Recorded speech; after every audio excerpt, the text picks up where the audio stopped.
Өчигдөр үзэгчдээ эх орон телевизийн бэлгийн цэцэг нэвтрүүлгийн Бямба гарагийн дугаар та бүхэндээ хүрэхэд бэлэн болсон. Ингээд эх орон телевизийн хойморт Увс аймгийн 100% сумын уугуул жолооч утга зохиол яруу найраг сонирхогч ган хоёрыг гой өргөдөн ирсэн байгаа. Танд энэ өчийн мэндийг хүргье. Баярлалаа. Сайхан аварж байна уу? Сайхан та бүхэн сайхан аварж байна уу? Оо сайхан аварж байна. Юуны өмнө бас эх орон телевизийг үзэн суугаа үзэгчдээ өөрийгөө бас дэлгэрэнгүй танилцуулахгүй юу? За баярлалаа. Би Увс аймгийн 100% сумд мэндэлсэн хөө. Бага насаа нутагтаа дунд сургууль өгсчээл мал малж байгаад 77 оны үед 77 онд илгээлтээр Эрдэнэтэд ирж. Эрдэнэтийн Гялган тосгонд иж модуллын аж ахуйд ноормчин, засварчин гэсэн ажлууд хийж байгаад жолооч болоод тэрнээс хойш надаа Эрдэнэтийн уул үйлдвэрт орж билаз барьж байгаа. Дараа нь минь Атгад орж мааз хамааз жалаадж байгаа. Тэгэл 90 оны зах зээлд орсноос хойш хуваарэ тээвэр хийж амьдарч байгаа хөндөө. Нийтдээ 90 жил жолоомш гэж байна. Нийтдээ одоо нэг 30 хэдэн жил жолоомш гэж байгаа юм байна. Тэгэл Эрдэнэтэд амьдрах хугацаанд тэгээд тэндээс хань жилтэй болж, их хөвгтэй болж энэр бол одоо бэрээчүүлэгч нартаа сайхан л амьдарч байна. Та айлын ер нь хэд хүүхдээ айл хүүхдээ? Би айлын 10 хүүхдийн 5 дахь нь. Олуулаа өнөр өтөө. Олуулаа. Манай насаараа нэгтлэн хийсэн юм байсан. Ээж минь артел ботлоо хийдэг ойдл чинь тийм л хүн байсан. Тэр ССВ-ийн тэр хөгчдийн цалингаар 10-аад хүүхд ам өссөн дөө. Тэгээд Эрдэнэтэд ирснээс хойш надад илгээлтээр Монгол улсынхаа бүтээн байгуулалтанд оролцсоноос хойш их баярлж бахарч явдаг. Сайхан хотын бүтээн байгуулалтад. Тэгэлгүй яг өнгөрөөлөө. Ах トゥ орны бүтээн байгуулсан одоо дэлхийн 10 том үйлдвэрийн нэг гэдгээр бол Эрдэнэтэд яхаар аргагүй Монголын ард түмний зөвлөлтийн ард түмний бас хамтарсан дэлхийд одоо гайхагцсан том үйлдвэр өмнөний дагаад олон залуучууд монголчууд ажил амьдралтай болсон тэр хүмүүсийн нэг бол тааж болгож байна. Дээрэс нь бас 100% сум руу ер нь бас эзээ явж ирэв. Аавын төрсөн нутаг, өөрийн төрсөн нутаг нутагс гэдэг бол ер нь хүнд хязээд сэтгэл зүрхэнд ойрхон байдаг шүү дээ. Нутгаараа нэлээд явдаг байсан одоо 2007 оноос хойш яваг байна. 2007 онд маа сумын 80 жил явуулж бид нэр гэр бүлээрээ ах トゥ нэрээр очиж яваад ирсэн. Манай ах トゥ нэр 90-аад онд ихэнх нь зах зээлгээд нааш нь төврөг нь юу гэдээ ирчихсэн. Хөтөө цайхан өвсөг байдаг. Одоо 2017 онд 90 жил явуулна. Тэрэнд явах гэл дотроо бэлтгэл байж байна да. За. Та бүхэн өмнө байгаа энэ ном бол таны гаргасан ном. Өнгөрсөн түүхэн бүдгэрээв гэж юм. Энэ ер нь дотроо хичнээн шүлэгтэй таны хэдэн үеэс биччихсэн шүлэг бүтээлүүд орсон ийм ном байна. Энэ номын талаар бас үзэгчдэд танилцуулаач. За би одоо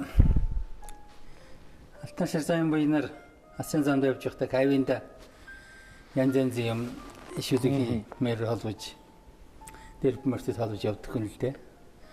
Тэрнийг л одоо энэ эмхт гэж ном болгох нь хэдэн сайхан дүүнэрийн буйнд мэрэгжлийн одоо энэ сэтгүүлч зохиолч дүүнэр байдгийг таньж хэднэр мэн одоо эмхт гэж янзлж барьдгалж ном болгож өгсөн. Би орон зохиолоор нэлээд сонирхдаг. Тэр чухал бичсэн бэ? Тэр чухал нэлээд багасаа бичсэн шүлгүүд байдаг. Энэ одоо миний бага насны хайр дурлал, аяны замын дэмдэглэл, эх орны сэдв, байгаль орчны сэдвүүд байдаг. Харин сүүлийн үед нэг маа нутгийн их хүн Монгол төрийн мэрэгэн жолоодогч Юмжээгийн Сэдэмбэл агсан зориулж бичсэн нэг найргалынхаа хэсгээс оруулаад тэрнийг олж нэрлсэн юм. Өнгөрсөн түүхийн бүдгэрээгүй юм гэж. Залуу үедээ бас өнгөрсөн өөрийнхөө мэдгэдгийг яах нь үлдээ яаж бичсэн юм даа. Бүдгэрээгүй юм гэхээр мэдээж Сэдэмбэлгоотой холбоотой гэж Монголын төрийг 40 гаруй жил удирдсан. Өнөөдрийн бид хүний бас өдөг зэрэгтэй яваагийн ус хөрний өдөг зэрэгтэй байгаагийн хүнд ачааг бол хүнд үед нь бас үүрч явсан ийм төрийн удирдагч хүн. Та одоо бас мэдээж найраглаа бол Сэдэмбэлгоод зориулж бичсэн гэхээр нэлээд судалгаа хийгдсэн баг тийм үү? Нэлээд олдсон ном зохиолын судалгаа хийсэн хүмүүсийн яриа их яриулж явсан одоо. Өөрийнхөө аавар бол нэлээд юм яриулдаг байлаа. Одоо яг ихэн дээр нь байгаа л 60-аад онд аав минь одоо бид нар чинь телевиз гэж байх биш 60-аад онд бол орой ажилласаа ирчихээ сонин дэлгээд л оншиж өгнө. Тэгэхэд манайх баруун төрний сангийн аж ахуйд ажилладаг бол аав минь тэгэхдээ банкны эрхлэгч хийдэг гэсэн. Тэгэхдээ л оройд ирэл телевиз орлол сонин сэтгүүлээс л мэдээлэл өгч биднэрт л уншиж өгдөг байлаа. Ээж минь үлгэр ярьж өгнөөрэй. Ийм л мэдээлэлээр бид нар чинь хүн болсон шүү дээ. Цэдэн болгоог ер нь бас судалж явахад Монгол улсын төлөө одоо хийсэн гавья бүтээсэн үйл нь бол одоо үнэхээр одоо хэдэн зуун жил дамсан ч гэсэн арилгааргүй тийм тодморыг үлдээсэн хүн шүү дээ. Яхаарахгүй яст ихэр Монгол улсынхаа төлөө бол нэг чихэн бие зориулсан хүн л дээ хөргөө. Тэрнийг бол ярилж байхгүй. Яг бид нэр одоо миний яг үеийн чинь одоо энэ төр засаг барьж эднэр нэг жаахан буруу зөрөө сурталчилгаа их хийдэг л дээ. Одоо түүх хуйлах ч юм уу тийм ээ. Өөрсдөө төр засгийн эрхэнд гарч ирчихэд одоо төрийн ачаа гэдгийг мэдчих шиг байна бас. Ер нь хүн бол нэрээ үзээг байх. Зовлонгийн мэддэг юм байна л да. Одоо нэг хүмүүс чинь 4 жилийн төлөө яаж тэмцэж байна гэж чинь 40 хэдэн жил тэр үед тэртгад бол тэр хүнд алдаж унсан биш үү байлгүй байх. Бидэрдгөө хөл алддаггүй хүн гэж хаа байх. Тийм алдаад бол байдаг л. Ихтэй ер нь сайнаас гэгэтэй муугасаа гэгэтэй юу болоо гэж боддог юм да.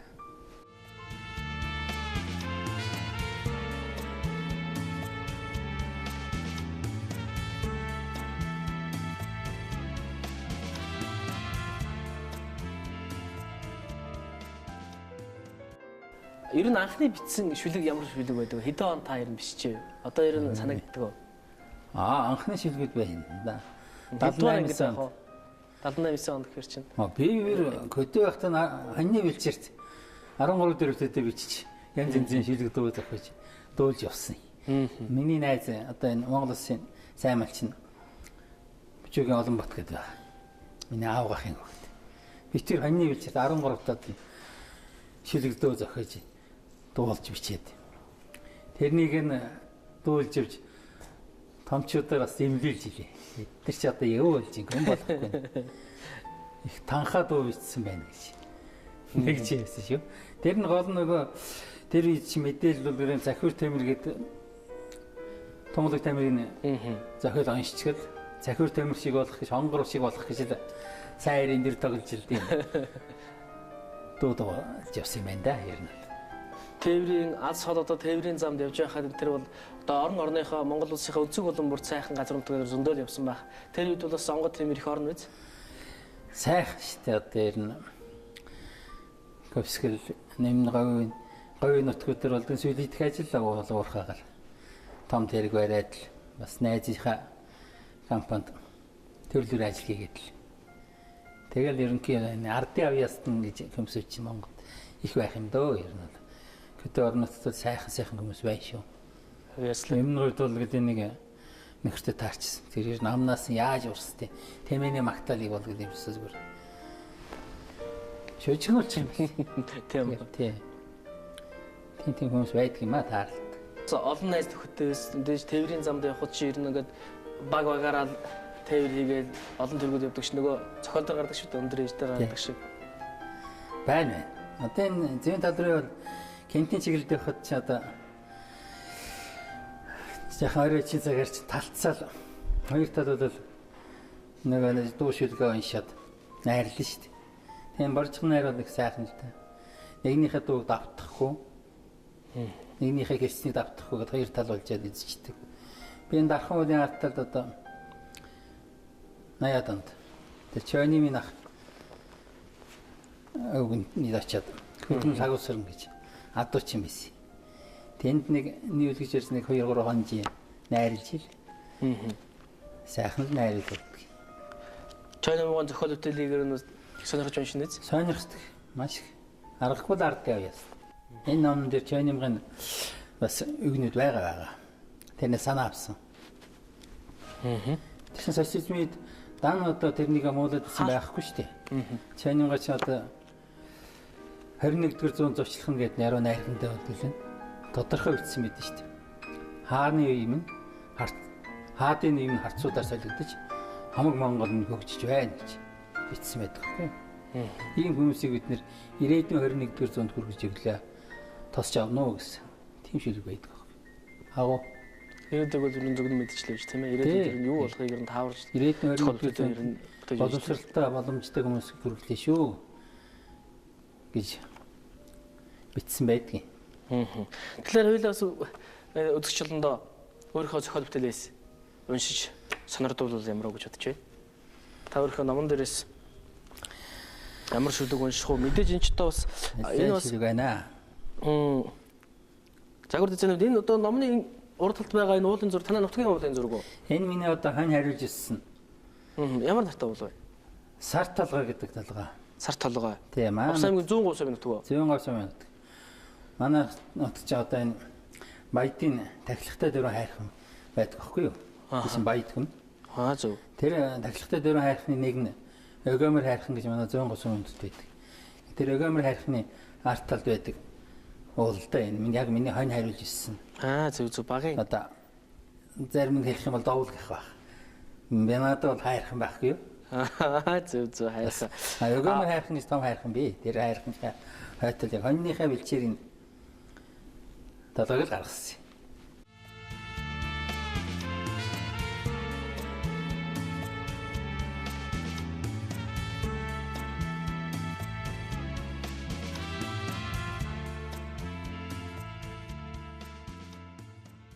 Энэ ном хэдэн онд гарсан ном гэсэн бэ? 1915 онд гарсан. 2015 онд уу? 2015 онд. Зөв. Нийтдээ ерөөхдөө нэг бас нэг 70 он гэхээр чинь 40 орчим жилийн бас бичсэн зүйл орсон байх гэсэн үг тийм ээ? Тийм ээ, нэлээд юм байгаа. За би аав ээж ингээд эхний шилэг уншиё энэ дэр. Амралтаараа ирчгээд уцхын өглөө аасан төрүүлж эртлэн босоод цахнаас өлгөөтэй нохнуудаа авч чөтөртэй мөрдөнд хүүлж ирээд аав мөн хүйдэн тааруулсан эмээлэр аргамаг шаргаан эмээлэн ойход алс тэртээс тэнгэрийн хаяа айрхан шогдон туярч байлаа. Тэгээд би хэсгэн зогсож тэнгэрийн хаяаг ажиглаж байснаа аниргууч ачаанаас чүчүүлсэн аавынхаа гэрт иргээд ороход минь ээж мөн хэдийнэ сайныхан дээжийг ижлгүй хандан барьсан байлаа. Аав минь хаймрын дүүргэн налаагаад аягта цайгаан ойч суулаа. Эр биендээ хэл зөгцсөн гүдсгэн зантаа миний аав ээжийн чансан сайны дээжийг аршаалн жилээтлээч юу хэлсэн бэ? Аав ээж минь дандаа ингэж нэгнийг асран дээдлж хүндэлж байдаг нь хүү надад хайр хүндэтгэлийн тухай хүүрнэж зөвлөдөл байх шиг болдгийм. Ажил амьдралын тухай сургаалуудаа аргад нь наашлангаар хэлдэггүйч үйлдэл харцаараа цаг ямагт гөвшүүлсэн өвгтийн минь амьдрал үнэхээр сайхнаа. Миний амьд бурхад минь баярлмаараа бахархмаараа.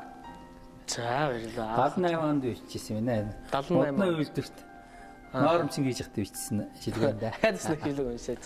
Дахиад бас нэг бүтээлээсээ уншсан сонирхолтой. Та хоёр бас ер нь тайз майсан дээр шүлэг уншиж явбоо. Ер нь кавиндад уншиж явбоо. Кавиндад голдоо. Тэр найрн дээр голдоо тийм. Тийм дээр уншиж явсан. Одоохондоо нэг таасан дээр гараагүй шахав байд. Би амьдралын улаач гэсэн шилэг байна. Уудан морслонгийн хаанчиг авсан. Усыг нь нүүл, ёсыг нь дагдагч гэлээ. Ямар булгасыг авсныгаа явдал дандаа бөө мартаа. Күн бүхний үгээр эмээлийн засаад байвал чин күлгмөрний чин нуруунд халтаа байдаг юм шүү. Өөрийн гисэн мориндоо кэрэл хүрэн танагтаа яв. Өөрийн мэдсэн шүлгэндээ кэнийг дөөрэгөөгүй өвдөлтөй явдаа. Халгаатай яргуутай энэ орчлонгийн хаанчиг авсан нээдэ хөөмн омглон морь холдоо хөдгөөм гэсэн олныхаа захиасыг л санаж яв гэсэн юм. Аавын хэлсэн гэтгэн сургаалууд агт мордтойгоо холбоотой байлаа. Аснаа дутхнаа энэ л сургаалууд ард түмний минь замнал байж мортон ардын удам надад Монгол заншлууд хэрэгтэй байлгүй. Их авсан булаг мөн болохоор Энэ л арт минь би хайртай. Тэмэн үедэн уламжлагдсан ирсэн төрлөх олны хан дадал заншлыг үе уламжлуулан хэвшүүлж явах өрөдмийнхэн нэг нь болохоор аавар минь нэртэл бидэнд нэвлэгдсэн амьдралын энэхүү бодит сургаалуудыг ачтаан хөрөхээр өртөөлж аваа. Амьдралын нэгэн улаач юм шүү би. Баярлалаа. Таны бас шүлгээс хэдэн он бичсэн шүлэг байна? Энэ 78 оны шүлэг байна. 78 оны. Шүлэг байна. Яг таныг одоо тэр 78 оны үед сонирхож битэл явахад ер нь Монголын яруу найргаа сэний бүтээлийг хэд уншиж бай та тухай үед. За хөрмөрийг нэлээд уншдаг байлээ. Сонсронгай. Тийм. Хөрмөр найргалыг нэлээд унш. Хөрмөр найргал ер нь устдаа тэр үе хүүхдүүд зургийн зурсагт үлдсэн бүтээл тийм ээ. Гоё шээ. Одоо ч бас штэ. гайхалтай шүү дээ. Надаа тэхийн зогсоолыг нэлээд уншдаг байлаа. Секс цагаан ба гэдэг уншдаг байлаа. Ийм баг шээжсэн. Одоо мартчихжээ. Тэр гурав их шээжсэн сайхан байсан да юм. Овсаймчдоос бөхөрөө сайн галдахтай нутаг. Та залуудаас барилдаж юу? Би ханьны энэ тэрэг тавьж явахдаа ер нь наадам таар зодогч нь үз? Тэгтлээ нэг зодглаагүй энэ нэг юм. Яг хөө тэгтээ нэг маацгаразынхаа дууг нэг хүнээр өргүүлээд байдгүй л байлаа. Их орон телевизийн эдийн засгийн төвд оролцож байгаа зочдоор шүлэг хүчүүлдэг. Тэгээд энэхүү одоо бичигдсэн шүлэг маань хожим ном болж гарах юм. Тэгээд эдийн засгийн төвд оролцсон бүхэл одоо хүмүүс энэ дэвтэр дээр маань бүтээлээ төвөрсөн байгаа. Ингээд танд бас энэ дэвтэр дээр маань өөрийнхөө онгод хэмрэг шингээсэн шүлгээн бишиж бас нэгэн түүх болж энэ дээр хожим их орон телевизийн бас ном болгоод гаргахад таны нэр утга устайгаа тэгээд бүтээлтэйгээ бас мөнхөрч гарах юм байна.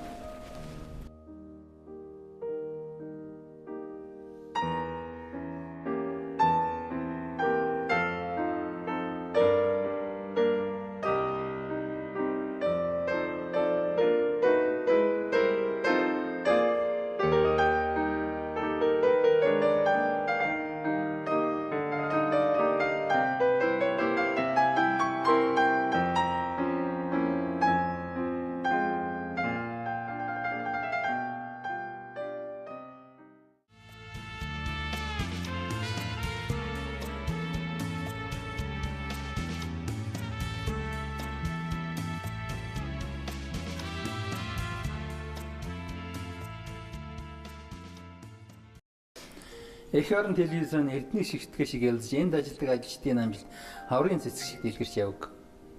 Зээлчлээ да. Хаврын цэцэг шиг дэлгэрч явг. Өнөөдөр бас хавар цэцэг үлрэн удаж ер нь ингээд хаврын үлрэл зуны үлрэлүүд их хүүхэд төгшөд их сайхан хүлээж авдаг. Хүлэг морид одоо тарга тавиараг авч наадам морьдаг гэл зуны үлрэл хаврын үлрэл их сайхан үлрэл байдаг шүү дээ. Монгол бүр нэг тийм сэтгэл өдрөг бочдаг. Өвөл бол яг их тийм өвлөг бол нэг тийм хүмүүс ч өвлийн хүйтэн нэг бол хүм малгуул жоохон зүдэрс давдаг. Тэгэд хавртай залгахаараа их сайхан сэтгэл тэнэгэр болдог шүү дээ тийм шүү дээ. Дэлхийд дэлгэнсэн хаврын үлрэл гэдэг чинь бүх байгаль дэлхээс эргэж хүмүүсийн сэтгэл тэнийдэг. Малын зоотын хүний сэтгэл одоо баясдаг ийм үлрэл юм чинь сайхан л та. Түрүүн та дурдсан бас Цэдэн болгоны тухай найрал бичсэн гээд. Энэхүү бүтээлээ бол Цэдэн болгоо энэ жил тохиож байгаа 100 жилийн зориулж бичвүү. Тэгэлгүй аах хөрхи. Тэрнээс хад миний аав одоо энэ социалист бүтээн байгуулалтын үед одоо хоёргүй сэтгэлээр ажилласан. Аавдаа зориулсан. Аав зорсог дамжин таныхаа гэгээн дурсах зориулж гэж гаргасан юм. Аав минь одоо яг аав ээж минь социалистын бүтээн байгуулалт хоёргүй сэтгэлээр ажилласан. Аавын үеийнх нь юм шүү дээ одоо энэ мал тэргүй одоо энэ итгэвч сурцсан байгаа хөгчүүд минь аавдаа зориулахаас гадна тэрийг хүн Цэдэн бол зориулсан юм аа энийг. Би бас маршлын нуус товчон гээд дамбын төрөв тухайн романыг бас уншиж суулаа. Тухайн романыг одоо уншиж байхад үнэхээр Монгол улсад энэ эрхчлөө тусгаар тогтнол ямар их үн цэнээр болсныг бол улам л их ойлгож мэдэрч байлаа. Тухайн энэ өнгөрсөн цаг хугацаанд ажиллаж амьдарч байсан энэ олон оюун ухаантан улс төрийн одоо шилдэг сэхэтэн удирдагчид төрнөвгийн нэр цэцгэлгүүдийн бол ястай л нөгөө тархин ширгээ чөнгөө дундалтад бодож сэтгэж эх орныхоо зүтгэж байсных нь үршин өнөөдөр бид бүхэн 21 дугаар зуунд бахарх эх оронтой ярих монгол хэлтэй олон зүйлтэйгээ бас байгаа авах гэж би дотроо бодож явдیں۔ Энэ одоо Монгол улсын чинь газар шорооны төлөө ганц сэдэн бол биш. Тэр үеийн Монгол хайхан ирчүүд яаж тэмцэж явсныг олон ном зохиолоос уншиж бахархдаг да юу бахархлаа. Тэр энэ дээр чинь сэдэн болыг бол одоо Монголын төр чинь Чингис хаанаас хойш тоолд юм байл л дээ тэрийн тэрэг мэд. 8 богдоор өртөлж ирсэн байгаа энэ 20-р зуун хүртэл. 20-р зуун. Тэгэхээр 20-р зууны дундуур сэдэн бол бид хүн хүлээж авах тийм л хөв тавилантай байсан байна. Тэр хүн хүлээж авсан үергөө илүүлэн нэр төртөө биелүүлсэн тэрийн хэрэгэн гэж л бодож байгаа. Тэгэхдээ энэ дээр олон хаадын үед бол үлэнэ яг Чингис хааныхаа багийг тэр 10-ын багийг яг загвараар нь хэн хийсэн бэ гэдгийг харах сэдэн болоос үер тэгж дөөрэж тэрийн багааг өртүүлсэн байдаг. Чингисийн үед ч юм бол 9 өрлөх жанжин гэж төрлөөрийн үндэстэн яст нь сайн эрчүүтэй нийлж 10-ын багаар тэр үед ирдэж дэлхийд Монголоо гаргасан байдаг. Сэдэн болын үед бол улс төрийн товчны 9 гишүүн гээд 10-ын багаар өртүүлж ажилласан байгаа юм тэр. Гапрат. Тэрийг хэмжлээ ууж улс их орны тэрийгээр нь болсон. Өөрийнхөө бодлоор харьцаж бичсэн. Усамгийн 100% бас ч одоо төрийн гарсан бас алдартай олон сайхан хүмүүс байгаа тийм ээ. Байна. Манай одоо улс төрийн талаар бол гэдэг нь хуучин улсуудыг сайн мэдэх. Одоо энэ арчлалын цаг үед бол гэдэг нь анхны шатар сайд дөрвөлгөж өгöd. Тэгэл одоо олон л сэхэтэн залуучууд сэхэнд байна. Телевизэд их хурд гарсан одоо одгүй гэдэг байл зүүн гойс. Тийм баядуудаас бол тэр нийгэм зэтгэлт хүчтэнгүүд маш их шүү дээ. Одоо Жамбын Батбанк гэл Монгол төрийн бас тулхтай тэргүүн байлаа. Арчилсан нийгмийг цус усгалгүй байгуулахад сэтгэл гавь байгуулсан. Богчид гэх юм бол гэдэг нь баян манк аваргаас өсвөл. Хүчтэнгүүд бол баядын хошуунд их байдаг. Манайхан ч энэ дөрөнсөн баядын 10 баядын хошуу гэж нөөч нь засгийн үед байсныг. Одоо ямар сумууд ер нь баядаа багтаж байна? Тэс самын тессэн 100%. Малчин. Кэрс. Дөрөнсөн наран болгоос асан хэсэг наадаг ингээл. Зөв. Бүрдэмдэ баядын хошуу бол. Тэгээд сэдэн балыгаар ер нь манай офисын гэлтгүү Монгол тэм нь одоо их ойлгож байна дөө одоо. Түүх бол гэлээ өнгөрөх тусам гэлз тийм ээ. Сүүлийн үед бол маш их яригдж байна. Түүхийг бол үгүйсгэж болохгүй тийм ээ. Үнийн үнээр л байх хэрэгтэй. Улан сэргдэм байна харин. Одоо нэг хэсэг нэлээд болон гортүүлсэн чинь одоо ингээд яг бодитоор бол харагдаж байна л да. Тэр хүний хийсэн бүтээсэн тэр үеийн хөгжчүүдийн одоо ярьж хэлж байгаа. Одоо биднес нэг жоохон алдаа байна л та. Энийг жаахан эвтэй байгаасаа гэж хүсэх юм да. Ер нь эв муутай байна шүү. Энэ их олон намаар талцж байгаа л жаахан сэтгэл хөрөхгүй. Ингэж их хавагдаж, ингэж их бутархаар л нэг 17 хоол болдог шүү. 17 дугаар зууны олон жижиг хаатын үеийн тэмцлэг орчиж байгаа. Би тэгэл энэ дээр бас хойно шилгүүд яваад буцаж яриа ухраад байгаа юм биш үстэй гэж. Одоо арайч морин тэргээр гоор гэж байгаа юм шиг ямар ч гэсэн мотортой техник үндэсгэд ухрах бол гэлэн шаардлагагүй гэсэн тийм л бодолтой. За ингээд бас баярлалаа. Өнөөдөр их орон телевизийн хомирт морилж өөрийнхөө үзэл бодлоос чөлөөтэй илэрхийлсэн, утга усаа дурссан, мөн дээрээс нь өөрийнхөө шүлэг бүтээлээс уншиж сонирхуулсан таних баярлалаа. Тэгээд цаашдын уран бүтээлд өндөр амжилт хүсье. Алтан шир зам тань одоо үлзийтэй байх болтугай гэсэн өрөөлөг өргөё. Баярлалаа. Та бүхний ажилтж амжилт хүсье. Та бүхэнд маш баярлалаа. Ингээд үзэгчдээ их орон телевизийн бэлгийн цэдэг нэвтрүүлгийн энэ удаагийн дугаар энэ түрээд өндөрлөж байна. За Бямба гарагийн дугаарт Увс аймгийн 100% сумын уугуул, за тээврийн жолооч, яруу найраг утга зохиол сонирхогч Ган Хуйггүй харилцлоо. Дараагийн дугаар хүртэл баяртай үзэгчдээ.